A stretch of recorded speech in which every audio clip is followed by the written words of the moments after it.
It seems singularly fitting that our lecturer today is a man whose career in many ways parallels that of Governor Landon, in whose honor this series is held. Both men have had long distinguished careers in public service. Both have been nominated by their party for the presidency of our country. Both are prolific and skillful writers with much to say. Both are enthusiastic promoters of their section of the country, Governor Landon of Kansas and Senator Goldwater of the Southwest, and in particular Arizona. And both are articulate voices with strong and clear positions on the major issues of our time. Senator Goldwater is a veteran of World War II and a retired Major General in the Air Force Reserve. He served in the Senate from 1952 to 1964, was the Republican presidential nominee in 64, returning to the Senate in 1968, where he continues to serve. In addition to his roles on important Senate committees, he has the distinction of being on the Board of Regents of the Smithsonian Institute. Of his many books, perhaps his Conscience of a Conservative is best known. His latest book, The Coming Breakpoint, has also been well received. We are fortunate and honored to have Senator Goldwater as our guest this morning. He has chosen as his topic, The World Today. At the close of his address, he has consented to entertain questions from the audience. It is my pleasure now to present Senator Barry Goldwater.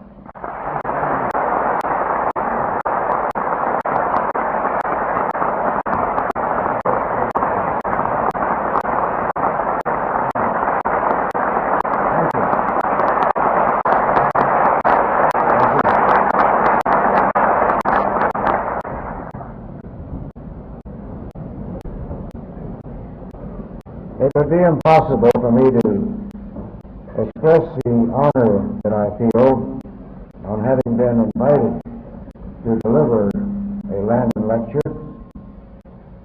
I've held Ralph Landon in the highest respect for more years than I care to remember. In fact, he was the second presidential candidate I ever voted for.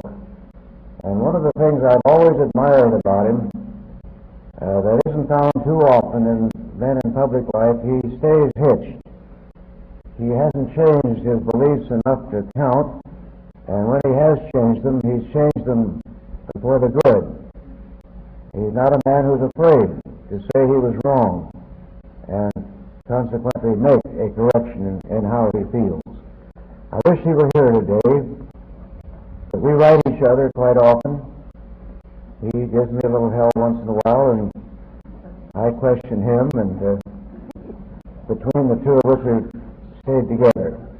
And of course, it's a great honor of mine to serve with his daughter Nancy, and I don't say this because she happens to be a member of my party or because she happens to be a lady, but she's turning into one of the finest senators that we have in that body. And I think you people in Kansas should feel very proud and happy that she's down there representing you. Before I start, I think we all feel so elated over the results yesterday in the hockey match that we could almost call everything off and go out and have a big celebration.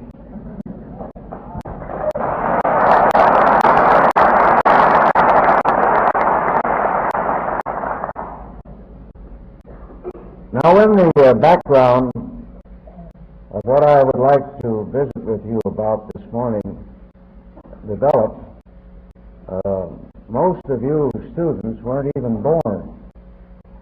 And you know, that's something that we older people keep forgetting. I thought about it yesterday flying out and wondered about the subject, because to understand any subject today that relates to the world, you have to have more than just a cursory knowledge of what happened yesterday. History tells us what happened and also will tell us what's going to happen. I'm a great believer in history. I'm a great believer in the study of history. say we older people forget that some of the younger people have not lived through the things that we've lived through and that we take for granted. So if you don't mind this morning, I'd like to go back and briefly review the situation that this country found itself in following World War II. Now, we went into World War II, as we did World War I, with the feeling that we had to protect our freedoms. And let me remind you that that is the number one business of your government and mine, is to protect the freedoms that were given to us by God and so recognized in the Declaration of Independence and so protected in the Constitution when that was written. But we came out of World War II without really realizing it as the leader of the world. When World War II started, Great Britain was the dominant country because of one thing, her mastery of the seas. And you'll find, as you study the course of history, that the country who has dominated the popular mode of transportation at a particular time has been the country that has dominated the world at that particular time, starting way back with the canoes on the rivers of Asia and coming down to World War II with Britain's great fleets. But when World War II ended, and I don't say this because I was Air Force, because my heart still is in the blue uniform, sort of. I say it because it's the truth. We came out of World War II leading the world because of our dominance in aviation. Not just military aviation, but commercial aviation, private aviation, and the whole ball of wax. We were in it. Following World War II and realization by a few of our leaders that we were in that position, we found Harry Truman, for example, with the Truman Doctrine, beginning to rebuild Europe, which has done such a lot of good for Europe and for the world. And then we found Dwight Eisenhower becoming our president, and John Foster Dulles, his Secretary of State. Now, I mention those two men because I don't really believe that we have had a foreign policy in this country worthy of the name since the passing of Ike Eisenhower from the presidency and the consequent passing of John Foster Dulles. Their foreign policy was built on the idea that we had strength, that we were superior in the air. We had developed the atom bomb, although that was not figured in to be used. We had developed it, and we had it, and we were the world's dominant economic power. We had everything going for us. So Dulles and Eisenhower formed a foreign policy based on strength. Now, whether you like it or not, when we've had periods of peace in this world, it's because strength has been properly used. Like Great Britain, for nearly 200 years, she was able, with her command of the oceans, to avoid most world struggles. We had them, but we didn't have them as often as we would have had them had not Britain had that fleet. We built our foreign policy on the idea that we had the muscle, and we were not afraid to use that muscle if any country or countries stepped out of line to threaten the freedom of our people or the freedom of people that we call allies. And it worked. We went a long time without any problems in the international field. The Soviets recognized our strength and they respected it, and peace endured until we came up with Korea. Now, I've never faulted Harry Truman for going into Korea. I think there were some statements made by his Secretary of State to the effect that Korea was outside the parameter of our interests, which caused the Red Chinese and the North Koreans to attack South Korea, and we went in to protect South Korea. But for the first time in the history of our country, we didn't go in with a determination on the part of Washington to win a war. Now, here again, history will show that if you go into battle, if you go into fight, if you don't go in with a will to win, you can't win. And we get back to that hockey game yesterday. There's a great example of it. Outclassed, out everything, but they had the nerve and the willingness to fight, and they won. Well, we struggled through Korea, and believe it or not, we're still trying to settle peace in Korea. Over 25 years after hostilities, open hostilities ended, we're still negotiating with the North Koreans and with the Red Chinese. And we still have 40,000 troops, some aircraft and equipment stationed in Korea. Then we went through the very saddening and sad experience of Vietnam. That started out very innocently as far as we were concerned. Just a moment and I'll try and prove it to you. When the Geneva Conference was held, there was no decision made as to how North Vietnam and South Vietnam could at some time in the future come back together. Now Eisenhower told South Vietnam that he would aid them in any way that he could, short of war, and to achieve a reunion with North Vietnam at some time, which was a perfectly natural thing to expect because they spoke the same language, they were the same people, and it should have been the same country. Well, we came along to a time when a president of this country sent Marines to the shores of Vietnam with the orders not to shoot back, and that's when we made our fatal mistake. And I have to stand here and tell you that I can't be upset with any young person who was sent to Vietnam and had to go through the throes of experience in a war that they were not allowed to win, and in which they were exposed to all the dangers of any war. Now that is a little bit of the background that leads us up to today. We went through 2 wars in this country's history that we didn't win, which we could have won.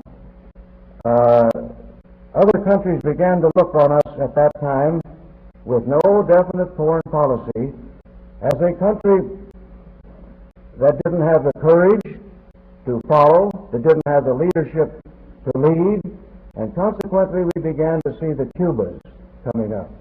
We saw the uprisings in Central America, which we will have lost within 5 years. We saw the loss of countries that should be friendly to us because they didn't feel that we would stand up and represent our obligations to them, which we had promised, and we were starting down the path. Now, during that whole time, the whole world economic picture changed very decidedly. We, the United States, who absolutely dominated the business section of the world, began to lose. We have lost in automobiles, we've lost in motorcycles, we've lost in electronic goods. You can almost name anything that we formerly made in this country and which we dominated that we no longer do. Now, I think there's some reasons for that. I think an overly powerful central government with the regulations that are thrust upon every businessman and woman in this country is responsible to a large measure for that decline. I think to some extent across-the-board increases demanded and met by unions have resulted in an inferior attitude towards quality in this country, while other countries have raised their quality standards and are giving us a lot of competition in them. Now, all this time, the military power of our government was going down. President after president did not ask for money to provide this country with the kind of hardware that we needed, or to provide our troops with the kind of pay they needed to get them in the first place, and then to hold on to them after we got them. So today, what we're experiencing in this world is something that no American ever really thought we would. And I think now maybe you understand why I've gone back through this background of how we got where we are today and why we're watching things that have gone on. And let's just touch on those now that we're up to today. I'll start over with China, Red China. We recognized the People's Republic of China and disclaimed the recognition of the people of Taiwan, much to my displeasure and the displeasure of many, many Americans. Maybe time will prove that this was a wise decision, particularly as it might relate to what China would do or could do against the Soviets. Because massed on that border between Red China and the Soviet Union are more troops, more equipment than have ever been massed at one time in one place since World War II. It's a question of how and when the Red Chinese forces get the ability to move that I think will mark or not mark the beginning of a war at that end of the Soviet border with the countries that lie to the south. And this becomes increasingly interesting as we go along that border, and I want to go next to Afghanistan. It's been my pleasure to have known Iran probably better than I know any foreign country except Mexico. I had missions up in there during World War II, and I continued to go up there after the war to try and help them build an air force. And it was my pleasure to have known the Shah before he was the Shah. And the last time I saw him was in 1973, and we spent one whole day with the Shah and his chiefs of staff going over a map. And that map was of Afghanistan and Pakistan, Iran, and to the west, Iraq, and Saudi Arabia. And he said to me, the reason I have built up a good, strong military is only to prevent the Russians from coming down through Afghanistan.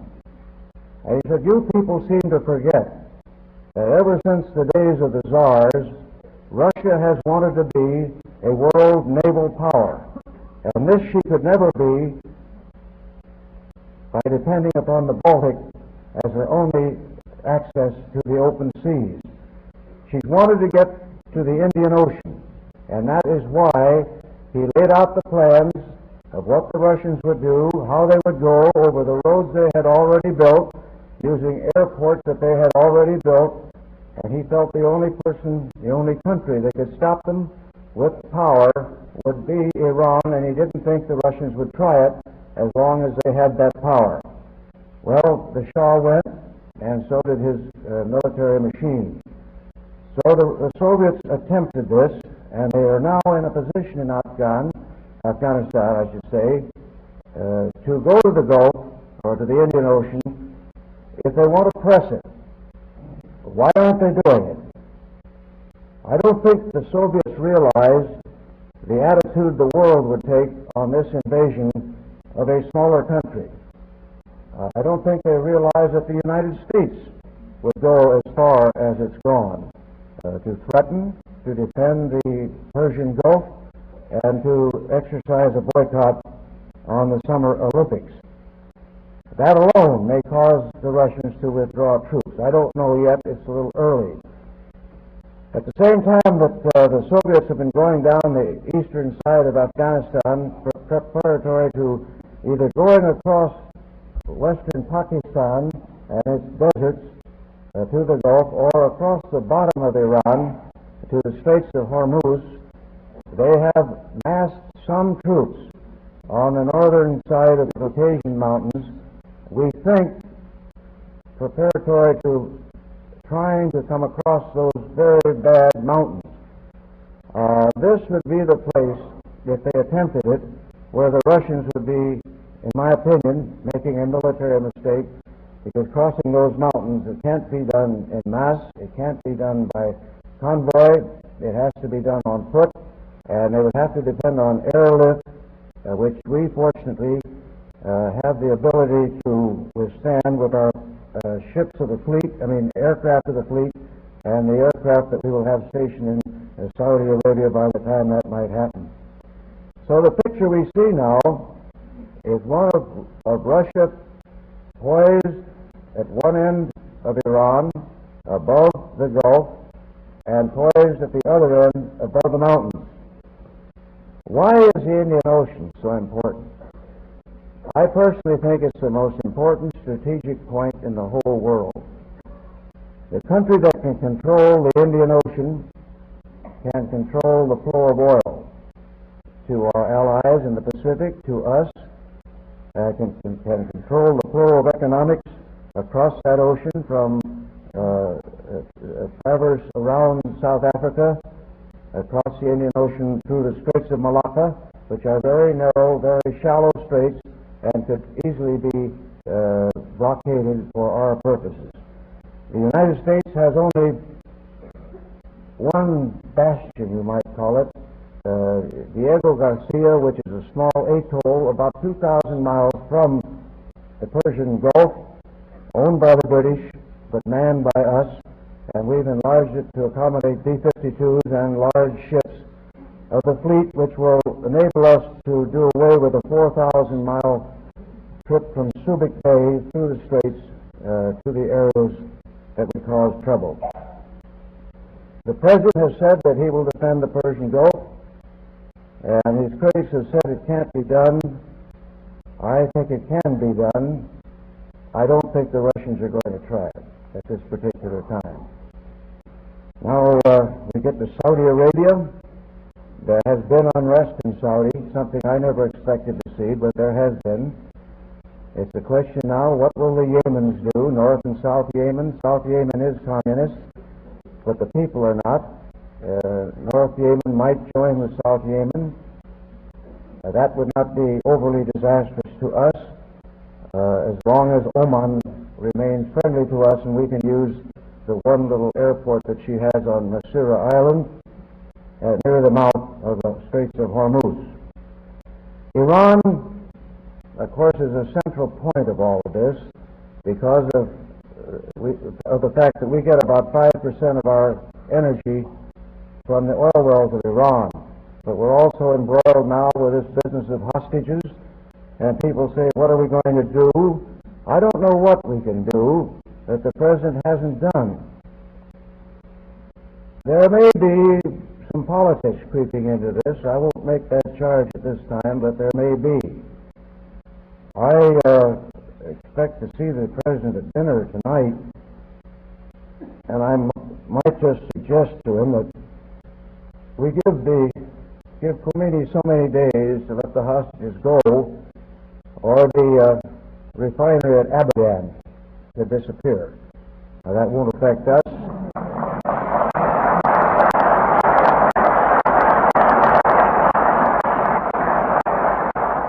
It won't affect us, but will affect Iran because they use a lot of kerosene, gasoline, and diesel oil, and that's all that Abadan does, is to make those products of petroleum for the country.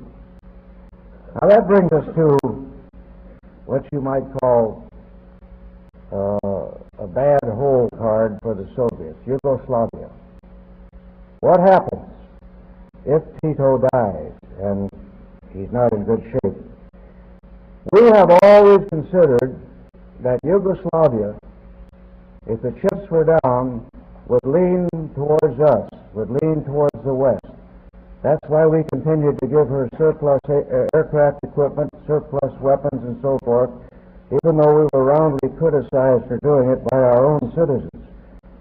But if it becomes a point when Tito has passed away, that the man who replaces him is not satisfactory to the Soviets, and the Soviets have to make a judgment. Do they use military force to change that government in Yugoslavia to their liking? And if they do they realize the tremendous exposure that they will then be under, all the way from Red China on the east, Yugoslavia, Iran, and then Yugoslavia. And always, of course, the country of Turkey sitting in there with its 27 divisions in NATO, and a strong country, if we will just get off our rear ends and do something to help her. So the situation in the Middle East and that's the entire Middle East, is not stable, it's not good, but if I were you young people, I wouldn't get overly excited about it right now. We have heard from the President that he wants registration, but he has not said why he wants it. A draft, he doesn't have to have a law. He has the power to call a draft anytime he wants. But unless you have a big pool over here to dip into, a draft means nothing, and that is what we believe registration would be for. But there's not any great sentiment in the Congress for it now. Although I have to tell you that our armed forces are not as strong as they should be, manpower or woman power-wise. Not that I'm advocating registering women or drafting them. I'm not. But we need bodies if we're going to call a draft, and that's why registration would come. But there have been no bills introduced in the Congress. We had none before the Armed Services Committee. So we're just sitting and waiting, just as you are, particularly you young people. Now, what do we do about all of this? I think we have to develop an understandable foreign policy once again. It can't be built on the kind of strength that we used to have, but it can be built on the kind of strength that we can achieve, not in a short time, but achieve probably within the span of 10 years by the expenditure of more money. Now, we don't like that. It's the fact of life. We have to have strong military to survive in this world, not necessarily to use the military, but to have it there as a threat to anybody who might want to take it under themselves to question us, to challenge us, or to threaten the freedoms and the rights of our people. We started that way with this year's budget. It's a budget that's close to 7% above last year's. In real terms, that's probably 4.5% just to take care of the inflation, and the rest would be in new money. What do we do with it? The big expenditures for the next few years will be in ships for the Navy. This will affect the purchase of aircraft, but we're not too concerned about that. We have fine aircraft in production, and the production can be stepped up at any time that we care to. It means the purchase of a new main battle tank and the purchase of new field weapons for the Army. But I leave this with you that we can't become any weaker because we won't be able to offset the challenges that are made to this country by other countries in this world, and these other countries will become more and more bothersome unless we show the willingness and the strength, and again the willingness to use that strength if we are challenged. That is the way the world looks to me tonight or this morning. There are other places in the world that are dangerous. That's mentioned Central America. We'll probably lose that part of the world. We still have the fighting going on in Southeast Asia, and we have to watch that with care. At this particular time, there's nothing to get excited about. Now, I don't know what else I can tell you about what I see as comprising the world today, and we do have time, so any of you have any questions on any subject, I'd be very happy to give a try. Are there microphones upstairs? That's where most of the students are. Over here, and is there a microphone on the left? Yes, there's a microphone over there. So if you have questions, would you go up to the microphone so the entire audience could hear them? Yes. I've heard a lot of things in the press, and I really try to hesitate to believe what I read or hear, but now I understand listening from yourself. I keep hearing this thing about America fighting for their freedom and all this kind of thing, and in the background you hear about their interests that lie in the Mideast and that kind of thing. And I can't see fighting a war or anything like that for a material type object such as an oil, which is what this war would occur to.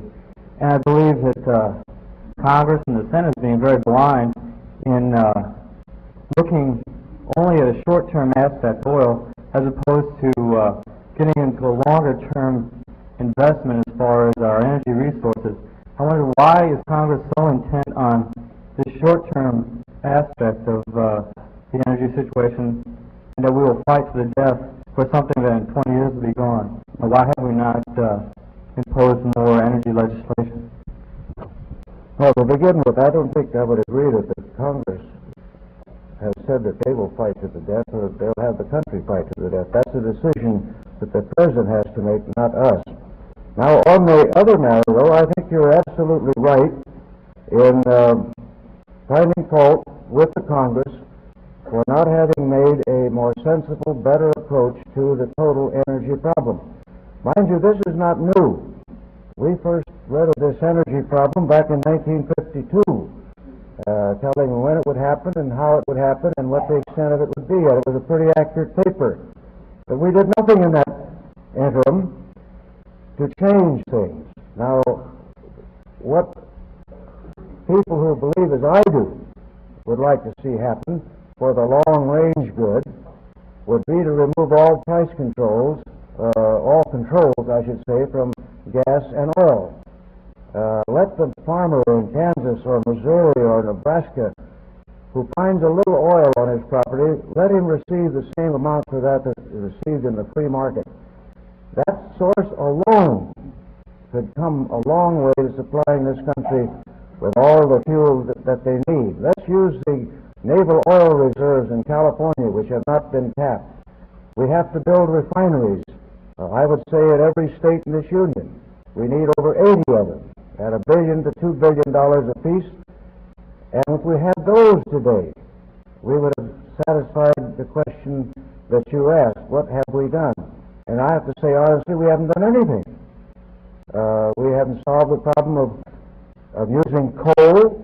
In my state alone, we have enough shale coal to last this entire country over 500 years. You had some more? I just agree on that point.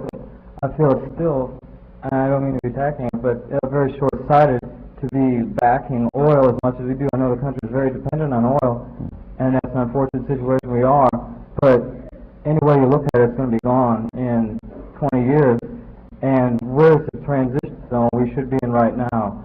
Amory Lovins was talking about, the soft pass type thing, and I feel right now we should be pushing very hard towards that type of legislation, as opposed to where's the next oil pool.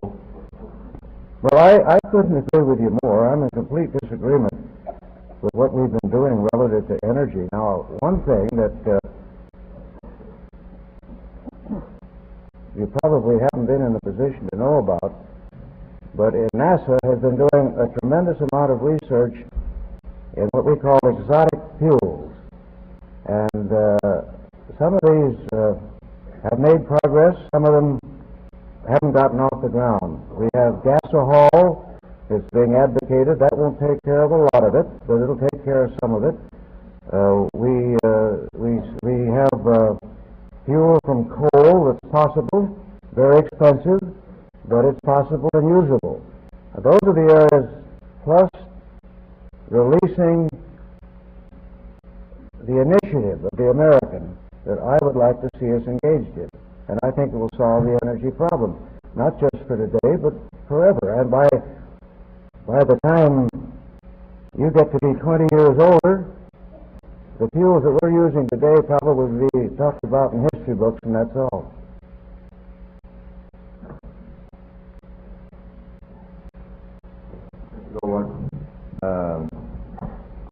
I myself wouldn't be willing to go to war over an oil well, but isn't it a fundamental feature of Soviet foreign policy to expand? Isn't expansionism one of their primary goals? Isn't that fundamental to Marxism, Leninism, Stalinism, or am I wrong about that? Do you agree with that statement? Or? No, you're basically right. But the Soviets so far have only made one effort outside of its own borders on its own, and that's in Afghanistan. They have been depending on Cuba for help, like in Angola.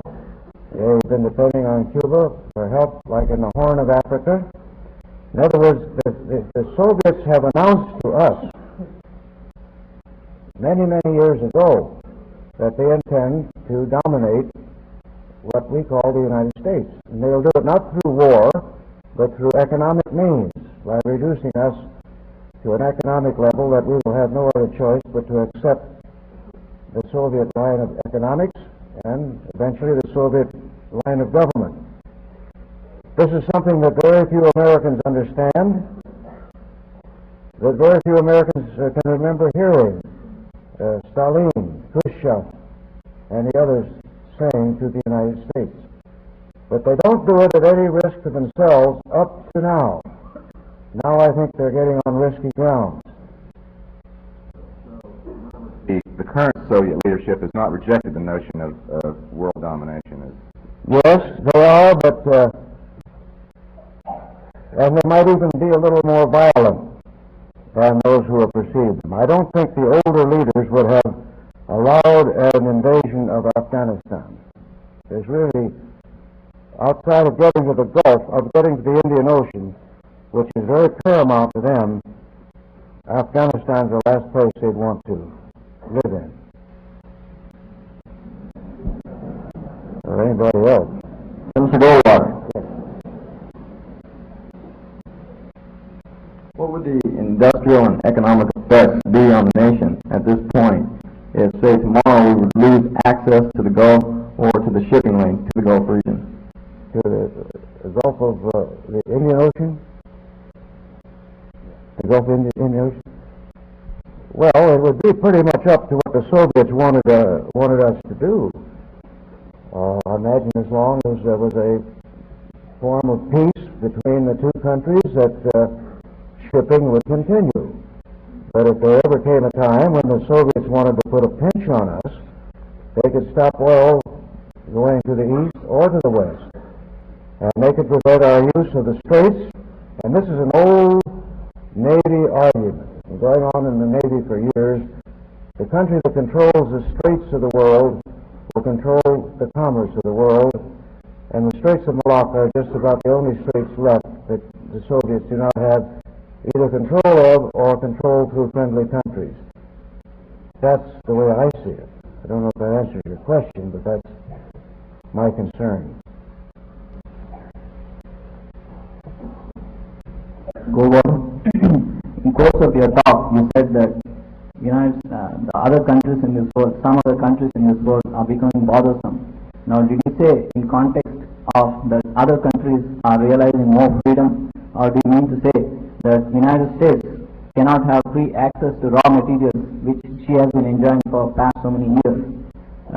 I fail to understand in what context you meant that other nations are expressing more independence.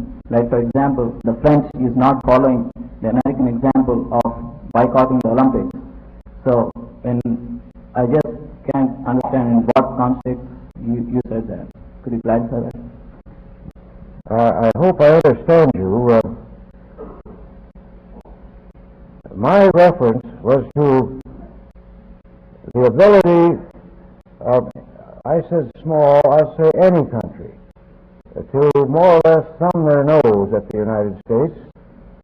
That in itself is probably all right, but when it gets to the point of affecting our lives and our freedoms, then I would have to be opposed to that kind of action. If it's done in the interest of their own freedom, then I don't think we can find much quarrel with that. And I think, in fact, we should aid countries who are genuinely interested in giving freedom to their people, aid them in any way we can. The freedom is disappearing from this earth. 10 years ago, about 30% of the people of the world lived under some kind of freedom, and today only about 17% live under some kind of freedom. And freedom has been the driving force of man throughout man's existence on earth. And strangely, we sort of go in a circle on this subject. We become dominantly free, then we watch our friends become dominantly slave, and then there's revolution and there's trouble, and we go around the horn again and become free. I don't like to see this country, having struggled for 200-odd years to maintain a freedom that we recognize and watch it slowly going down the tube, not just by the possible actions of other countries, but by the possible actions of our own country through disregard of the Constitution, disregard of the rights of the people of this country to live as they want to live, as long as that living doesn't bother other people.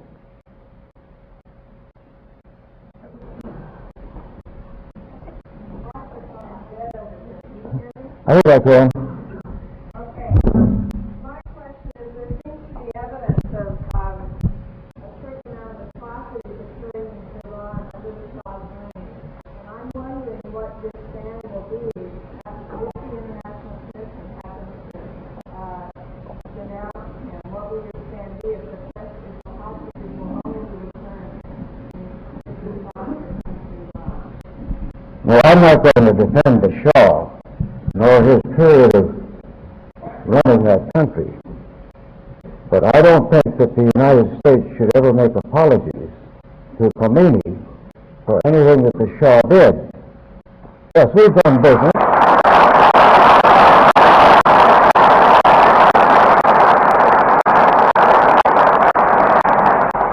We've done a tremendous amount of business with Iran. The fact, just the amount of war equipment that she's purchased from us, and the fact that her oil system is built by American companies and run by Americans is indicative of the amount of money that this country benefited by from the expenditures under the Shah. But I just heard the word concessions used yesterday for the first time, and it was on just one television program I was listening to, but Ayatollah said that it depended upon the concessions that we would make. Well, for my money, we make no concessions. And I hope you understand that. Personnel. I don't think that's the whole answer, but I have to agree with you, it's part of the answer. May we have one final question? Senator Goldwater, I wanted to know how you felt about what we have to do after the crisis, the hostage crisis in Iran is resolved, whether we should do some type of retaliation to save international face in the world, or whether we should attempt to win Iran back as an ally in view of the crisis in Afghanistan in that area. I would like to become friends with Iran again. She can't exist without us, and we're going to find it difficult to exist without her. I would pray that in the interim they get some intelligent people in government so that we can talk to them. But I don't believe in retaliation. It wouldn't gain us anything. Why kill a lot of people any place when there's nothing to be gained?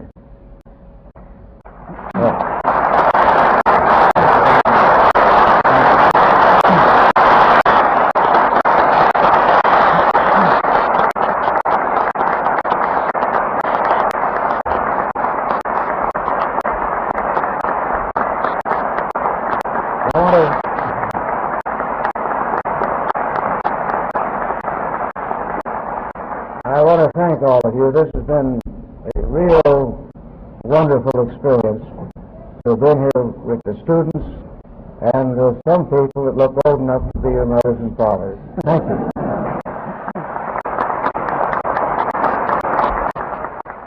We're listening to an address by and a question and answer period with Senator Barry Goldwater, Republican of Arizona, speaking in the series of Landon Lectures on public issues at Kansas State University. Senator Goldwater speaking before a capacity crowd in this auditorium. Some 1,800 people gathered here this morning to hear the senator. An address that was moved an hour earlier than normal. Usually Landon Lectures beginning at 10:30, this one at 9:30. To accommodate the senator's schedule, he's due back in Washington late this afternoon for, among other things, dinner with President Carter. Senator Goldwater, the 48th speaker in the series of Landon Lectures. This program originated by KSAC, the voice of Kansas State University.